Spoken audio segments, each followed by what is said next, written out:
BJP ಆಯ್ತು, JDS ಆಯ್ತು, ಈಗ ಕಾಂಗ್ರೆಸ್ನ ಸರದಿ. ಕಾಂಗ್ರೆಸ್ನ ನಾಯಕರೆಲ್ಲರೂ ಕೂಡ ಈಗ ಧರ್ಮಸ್ಥಳಕ್ಕೆ ವಿಜಯಯಾತ್ರೆ ಆರಂಭಿಸಿದ್ದಾರೆ. ನೀವು ದೃಶ್ಯದಲ್ಲಿ ಗಮನಿಸ್ತಿರ್ಬೋದು, ಇದು ಮೈಸೂರಿನ ಕೋಟೆ ಆಂಜನೇಯ ಸ್ವಾಮಿ ದೇವಸ್ಥಾನದ ಬಳಿ ಸದ್ಯ ಈಗ ಚಾಮರಾಜ ವಿಧಾನಸಭಾ ಕ್ಷೇತ್ರದ ಶಾಸಕರಂತ ಹರೀಶ್ ಗೌಡ ಅವರು ಈಗ ಧರ್ಮ ವಿಜಯ ಯಾತ್ರೆಯನ್ನ ಆರಂಭಿಸಿದ್ದಾರೆ.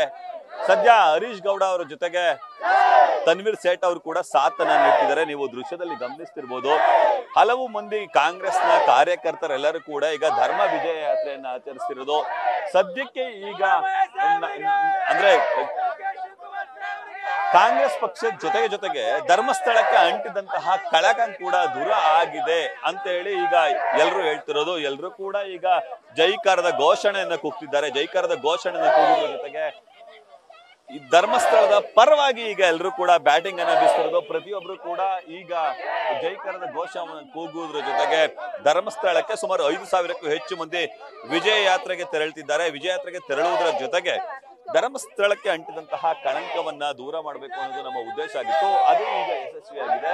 ಈಗಾಗಲೇ SITಯ ಬಹುತೇಕ ತನಿಖೆ ಈಗ ಧರ್ಮಸ್ಥಳದ ಪರವಾಗಿಯೇ ಇದೆ ಅನ್ನೋ ಮಾತನ್ನ ಹೇಳುವುದರ ಜೊತೆಗೆ ಧರ್ಮಸ್ಥಳದಲ್ಲಿ ಸಾಕಷ್ಟು ಅಂದ್ರೆ ಧರ್ಮಸ್ಥಳದಲ್ಲಿ ನಡೆದಂತಹ ಎಲ್ಲ ಅಂದ್ರೆ ಅದಕ್ಕೆ ಕಪ್ಪು ಚುಕ್ಕಿಯನ್ನು ತರುತ್ತಿರುವಂತಹ ಎಲ್ಲ ಕಪ್ಪು ಚುಕ್ಕಿಗಳಿಗೂ ಕೂಡ ಇತಿಶ್ರೀಯನ್ನ ಎಳೆಯುವಂತ ಕೆಲಸಕ್ಕೆ ಮುಂದಾಗಿದ್ದೇವೆ ಅನ್ನೋ ಮಾತನ್ನ ಹೇಳುವಂತ ಕೆಲಸಕ್ಕೆ ಮುಂದಾಗ್ತಿದ್ದಾರೆ. ಆ ಮೂಲಕ ಧರ್ಮ ವಿಜಯ ಯಾತ್ರೆಯನ್ನ ಆರಂಭಿಸಿ ಕಾಂಗ್ರೆಸ್ ಪರವಾಗಿ ಜೈಕಾರದ ಘೋಷಣೆಯನ್ನ ಕೂಗುವಂತ ಕೆಲಸಕ್ಕೆ ಮುಂದಾಗ್ತಿದ್ದಾರೆ.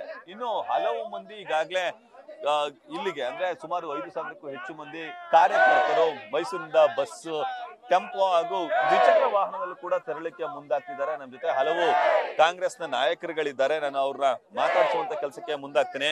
ನಮ್ಮ ಜೊತೆ ಕಾಂಗ್ರೆಸ್ ನಾಯಕರಿದ್ರು. ಹಲವು ಕಾಂಗ್ರೆಸ್ ನಾಯಕರು ಕೂಡ ಅಂದ್ರೆ ಧರ್ಮಸ್ಥಳಕ್ಕೆ ತೆರಳಕ್ಕೆ ಮುಂದಾಗ್ತಿದ್ದಾರೆ.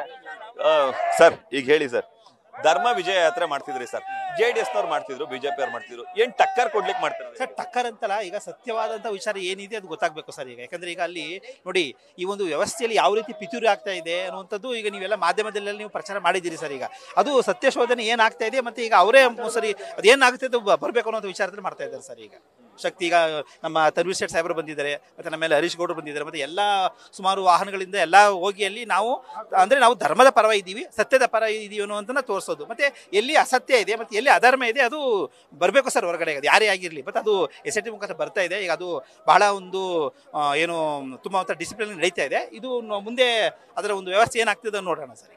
Thank you sir.